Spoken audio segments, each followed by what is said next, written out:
अस्सलाम वालेकुम नाज़रीन, प्रोग्राम कराची टुडे और मैं हूं आपका मेज़बान बिलाल खान। आज सबसे पहले इंक्रोचमेंट के हवाले से बात की जाएगी। डिस्ट्रिक्ट वाइज अगर हम बात करते हैं तो डिस्ट्रिक्ट कोरंगी को अगर हम आज सामने रखें तो डिस्ट्रिक्ट कोरंगी के अंदर मलीर नदी का जो गुज़र होता है, हाई कोर्ट का हुक्मनामा था, ये मैं नहीं कह रहा बल्कि हाई कोर्ट का जो हुक्म है वो ये है कि 220 गज पर किसी किस्म की भी तामीरात नहीं की जा सकती हैं। अगर इंक्रोचमेंट होगी तो वो जो इंक्रोचमेंट सफाया करने वाले एंटी इंक्रोचमेंट के इदारे हैं उनका काम है कि उस इंक्रोचमेंट को रोकेंगे। सवाल यहाँ पर यह पैदा होता है कि क्या जो इंचार्ज डेमोलिशन है कोरंगी के एडीसी 2 जो हैं, असिस्टेंट एडिशनल डिप्टी कमिश्नर जो हैं, वो क्या काम कर रहे हैं ये, या फिर उस चीज़ से भी गाफिल हैं, उनको पता ही नहीं है कि उनकी जिम्मेदारियां क्या हैं। इसी पर बात कर लेते हैं। सारे मामले से जो ये मामला चलता नजर आ रहा है उससे भी आंखें बंद कर की हुई हैं डिप्टी कमिश्नर ने भी। अब डिप्टी कमिश्नर की भी बात करेंगे, हम एडीसी 2 की भी बात करेंगे, उनकी क्या जिम्मेदारियां। इस वक्त हमारे साथ chief reporter K21 news Asad Zaidi on call मौजूद है। असद, मैं जानना चाहूँगा, जैसे कि मैंने आगाज़ में कहा कि 220 गज जो अतराफ है मली नदी के, उस पर किसी किस्म की तामीरात नहीं की जा सकती, क्या तामीरात होती नजर आ रही हैं? अगर नजर आ रही हैं तो किसका काम है रोकना? बिस्मिल्लाहिर्रहमानिर्रहीम। बिलाल, देखिए, सबसे पहली बात तो ये है कि 220 फीट अलोंग विद मलीर बंद कहा। जो हाई कोर्ट में 2010 के अंदर एक सीपी फाइल होती है और उस सीपी के अंदर एक ऑर्डर आता है और उसमें एक नाज़िर रिपोर्ट जमा कराते हैं जो सबसे अहम थी कि जो मलीर बंद है वो प्रॉपर्टी है। हाई कोर्ट कहता है कि अपने ऑर्डर में कि जो प्रॉपर्टी है ये प्रॉपर्टी है पब्लिक की, और उसके अतराफ में, अगर बंद के अतराफ में जितनी भी जगह उसमें 110 राइट और 110 लेफ्ट, यानी कि दोनों अतराफ 110 ठीक है, मिलाकर 220 फीट कोई भी इंक्रोचमेंट नहीं की जा सकती। इसके बाद हमने देखा कि 2021 में फिर इंक्रोचमेंट की गई और फिर उसको रिमूव करने के लिए कोर्ट का ऑर्डर आया। एक और जो है शहरी खड़े हुए, यानी कि जिन इदारों की जिम्मेदारी थी, जो हमने हमेशा बात की कि इदारों की जिम्मेदारी, जिन इदारों की जिम्मेदारी थी, जब उन्होंने खामोशी इख्तियार कर ली तो फिर एक शहरी अपने हक के लिए खुद खड़े हुए और उनके साथ डिफेंस विलास के कुछ लोग खड़े हुए और उन्होंने अपनी आवाज बुलंद की उस तामीरात के खिलाफ जिसके लिए पहले ही मौजूद अदलिया अपना एक हुक्मनामा 2010 में जारी कर चुकी थी। जब वो सीपी फाइल हुई तो फिर हमने देखा कि कोर्ट ने अपने ऑर्डर की जो कंप्लाइंस है उसका कहने के लिए दोबारा कहा कि डेमोलेशन की जाए, और उसमें डीसी केडीए को भी कहा और जितने भी इदारे उनको भी। फिर हमने पिछले हफ्ते देखा कि हमें वो जो है वो गैर कानूनी तामीरात टूटती हुई दिखाई दी, लेकिन इसके साथ साथ एक तरफ जो है वो गैर कानूनी तामीरात को तोड़ा गया। डिप्टी कमिश्नर कोरंगी सलीमुल्लाह ओडो खुद हमें वहां दिखाई दिए। इसके बाद हम ये देखते हैं कि इसी मलीर बंद, देखिए कोई स्पेसिफिक नहीं किया, कोर्ट ने जो पहली लाइन बताई उस ऑर्डर की, उन्होंने कहा कि जो है 220 फीट अलोंग विद मलीर बंद which is public property along with Malir. देखिए, ये मलीर बंद जो है वो मलीर से शुरू होता है और फिर वो आता है सीपीएम तक, सीपीएम नाले तक आता है और यहाँ आकर वो बंद खत्म होता है, क्योंकि वो फिर जाकर समंदर में मिल जाता है और ये बंद खत्म हो जाता है। यानी कि उस बंद के दोनों तरफ था। फिर हमने देखा कि कोरंगी के अंदर बागे कोरंगी में इसी बंद के बराबर में कमोबेश कोई 8 एकड़ के ऊपर कब्जा शुरू होता है, गैर कानूनी तामीरात शुरू होती हैं, कच्ची आबादी के कागज लाए जाते हैं, उस पे काम शुरू होता है। 2 बार वो काम रुकवाया जाता है डिप्टी कमिश्नर कोरंगी की जानिब से, लेकिन फिर और डिप्टी कमिश्नर कोरंगी खुद उस जगह पे हमें दिखाई देते हैं जाकर काम रुकवाते। उनका कोई और हमला नहीं किया, वो खुद गए और उन्होंने जाकर वो काम रुकवाए। लेकिन इसके बाद हमने देखा कि फिर से वो काम शुरू हो गया। हमने एक बात आज से कुछ अर्सा पहले आपके इसी प्रोग्राम में कही थी बिलाल, कि कोरंगी में जो है वो सिस्टम अपने पंजे गाड़ चुका है। वो सिस्टम जिसकी हमने बात गज सुनी थी वेस्ट में, मैं बार बार कह रहा हूं, वो सिस्टम जो वेस्ट में था वही सिस्टम कोरंगी में आता है। तो हम देखते हैं कि रातों रात एक जगह पर कब्जा किया जाता है, उसके बाद वो भी सीपी में जाते हैं। वो कराची का एक बड़ा नाम है और जब उनकी सीपी का रिस्पांस आता है तो उनको कब्जा वापस दिया जाता है उनकी जमीन का।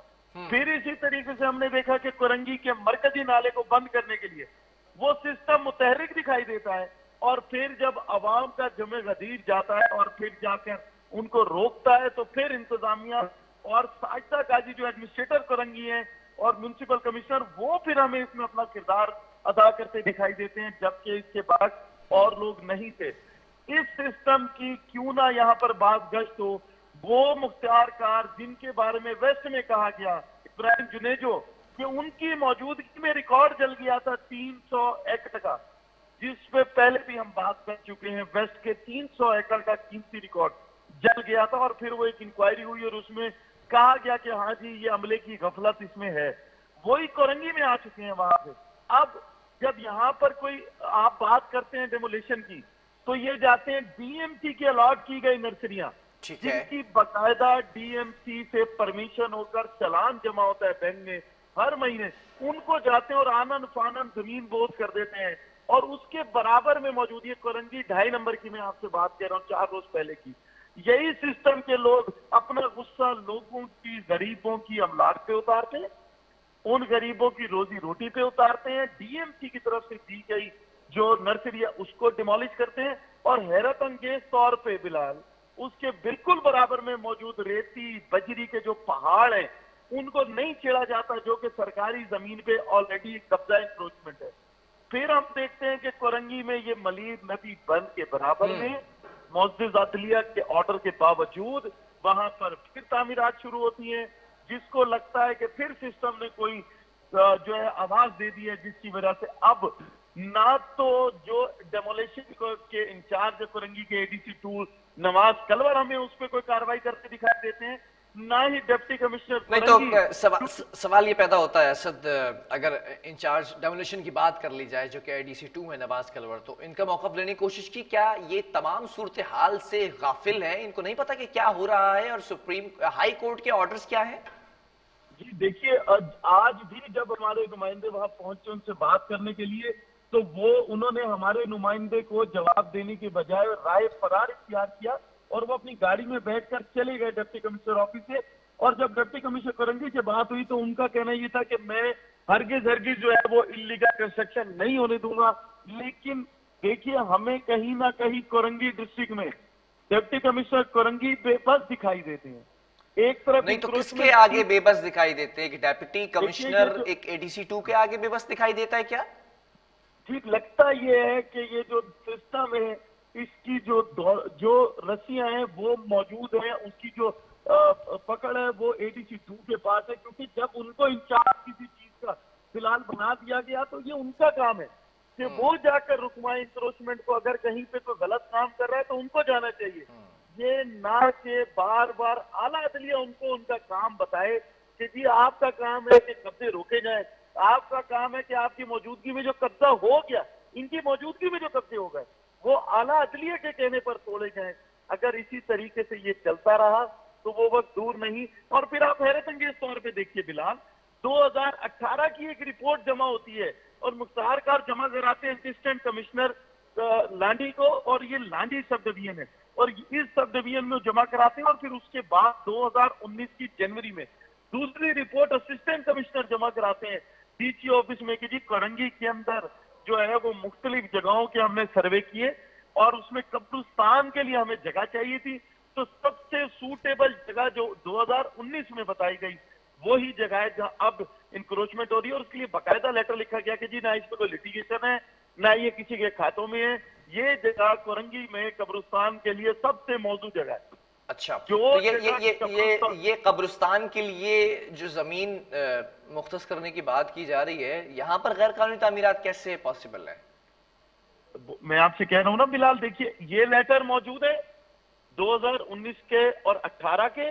उसके बाद हमने देखा कि जब इस पे काम शुरू हुआ तो इंतजामिया को खुद से नहीं गई, लोग एहतजाज करते दिखाई दिए, खवातीन निकल के आरफानी रोड से गई और वो जाकर खड़ी हुई प्रेस क्लब पे, और उन्होंने वहां बैनर्स उठाए हुए थे, उन्होंने वहां जो है वहां पर एहतजाज किया कि खुदारा इस कब्जे को रोका जाए, जिंदा गए माल को तो नहीं छोड़ते, जो मुर्दों के लिए मुख्तस है उसमें तो कम से कम नजरसानी की जाए, ये जो 5 एकड़ इसमें से मुख्तस थी उस पर काम रोका जाए ताकि कम से कम कोरंगी में एक और कब्रिस्तान बन सके और लोगों को अपने प्यारों को दफनाने का सुकून से मौका मिल सके। बिला अच्छा, तो डिस्ट्रिक्ट कोरंगी के अंदर हम बारहा स्टोरीज करते हैं, प्रोग्राम्स के सेगमेंट के अंदर उनको शामिल करते हैं। क्या डेप्यूटी कमिश्नर या फिर डिस्ट्रिक्ट एडमिनिस्ट्रेटर कोरंगी की बात कर ली जाए, ये अपने ओहदों पर बैठे हुए तो हैं, लेकिन क्या अपने जो फराइज हैं उनसे गाफिल हैं, नाबलद हैं, उनको नहीं पता कि इनकी ड्यूटी क्या है? बिलाल, आप सबसे पहले तो इस चीज को देखिए, थोड़ा सा नोट कि दोनों के दरमियान कोई भी आपस में लाइजॉन नहीं है। एक इदारा एक चीज देता है, जिस तरह मैंने नर्सरी की बात की, और वो फरवरी से एक चीज चली आती है, वो अपने चालान पे करते हैं, उन गरीब के पास जाते हैं। अगर आपने कोई चीज तोड़नी है तो उसकी वेरिफिकेशन पहले करा लें। आप वेरिफिकेशन नहीं कराते, आप जाते हैं, वो दौड़ते रहते हैं वो गरीब। बल्कि आपको हैरत होगी ये जानकर के एक ADC 2 के खिलाफ और मुख्तार कार के खिलाफ उन्होंने बाकायदा जाकर जमान टाउन थाने में एक एप्लीकेशन रिसीव कराई है कि ये हमारी जगह तोड़कर गए, मैं गरीब आदमी, 8-9 लाख रुपए का मैंने नुकसान किया। तो बात सिर्फ इतनी सी है बिलाल कि जब दोनों इदारों के दरमियान लाइजॉन ही नहीं है, एक तरफ हमें जो है वो एडमिनिस्ट्रेटर कोरंगी और उनके साथ म्युनिसिपल कमिश्नर नजर आते हैं मैदान अमल में, कहीं पे वो पार्क का इफ्तिताह कर रहे हैं, कहीं पे रोड्स बना रहे हैं, कहीं पे ग्रीन बेल्ट से बात करते दिखाई देते हैं, तो दूसरी तरफ हमें इंक्रोचमेंट के खिलाफ लड़ता हुआ कोई दिखाई नहीं देता। लगता यूं है कि एक लावारिस जगह है और उसको अपने वारिस की तलाश है। सिंध गवर्नमेंट इस वक्त अगर कोरंगी डिस्ट्रिक्ट का ही या कोई भी एंटी करप्शन या नैब का इदारा सिर्फ कोरंगी डिस्ट्रिक्ट का एहतसाब करने के लिए निकले तो उसको ये पता चलेगा कि कहां कहां सरकार की कितनी कीमती जमीनें मौजूद है जिनके खिलाफ जिन पे कब्जा किया जा रहा है, उनके खिलाफ बोलने वाला कोई नहीं है, क्योंकि कभी किसी का फोन आता है और कभी किसी का।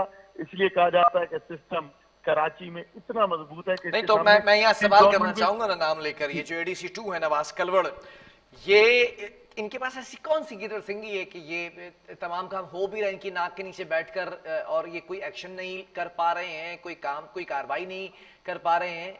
What is the reason behind it? अब देखिए बिलाल, सबसे अहम बात यह है कि जब आपकी टीम कमजोर हो तो लीडर काम नहीं कर सकता।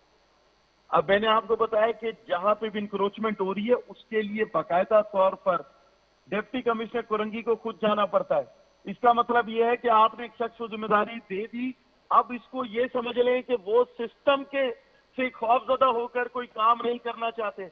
अगर इसी तरीके से अफसरान, चाहे वो ADC 2 हो या कोई और अफसर हो, नवाज कलवड़ हो या उनसे मिलते जुलते और ऑफिसर हो सिंध गवर्नमेंट के, अगर वो सिस्टम से परेशान होकर लोगों के जायज हक को मस्मार करते दिखाई देंगे और सरकार की कीमती जमीनों पे कब्जे करते दिखाई देंगे, तो होगा यही कि फिर आने वाले वक्त में किसी को भी भरोसा ये नहीं रहेगा कि हम अगर किसी, जिस तरह पहले से मैं कहता चला आ रहा हूं कि ये सिस्टम इतना मजबूत है कि सिंध गवर्नमेंट इसके सामने अपने घुटने टेके हुए है और उसका फिर हमने नतीजा देखा भी है।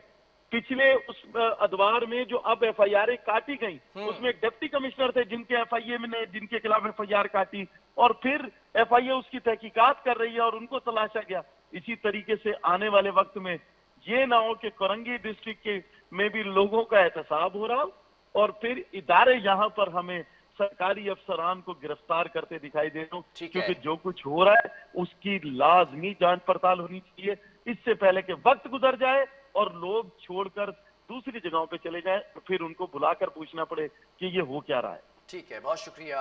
हमारे साथ चीफ रिपोर्टर असद जैदी मौजूद थे। नाज़रीन, डिस्ट्रिक्ट कोरंगी की अगर बात की जाए तो एक तरफ डिप्टी कमिश्नर हैं, दूसरी तरफ एडमिनिस्ट्रेटर कोरंगी है। फिर अगर बात कर ली जाए ADC 2 नवाज कलवड़ की, तो इनकी नाक के नीचे ये काम होता दिखाई दे रहा है। मलीर नदी के तरफ अगर कहा गया है, हाई कोर्ट का हुक्मनामा है कि 220 जो गज है उसके उस प्रेमिसिस के अंदर कोई तामीरात नहीं हो सकती, तो कैसे ये तामीरात हो रही है? और इंचार्ज डेमोलिशन अगर ये नवाज कलवड़ साहब हैं तो इनको क्या नहीं मालूम कि इनकी क्या जिम्मेदारियां हैं? उनकी नाक के नीचे कौन ऐसे लोग हैं, कौन ऐसे अशखास हैं जो ये काम करते नजर आ रहे हैं? या फिर वही मैं कहूँगा कि जो सिस्टम है वो सिस्टम चलता दिखाई दे रहा है और अहदेदारान जो बड़े बड़े अहदों पर फाइज हैं वो इस वक्त हर चीज़ से गाफिल नजर आ रहे हैं या उनकी बस की बात नहीं है अब ये। बहरहाल वक्फा लूंगा यहाँ पर, कुछ और स्टोरीज भी उस पर भी बात करेंगे।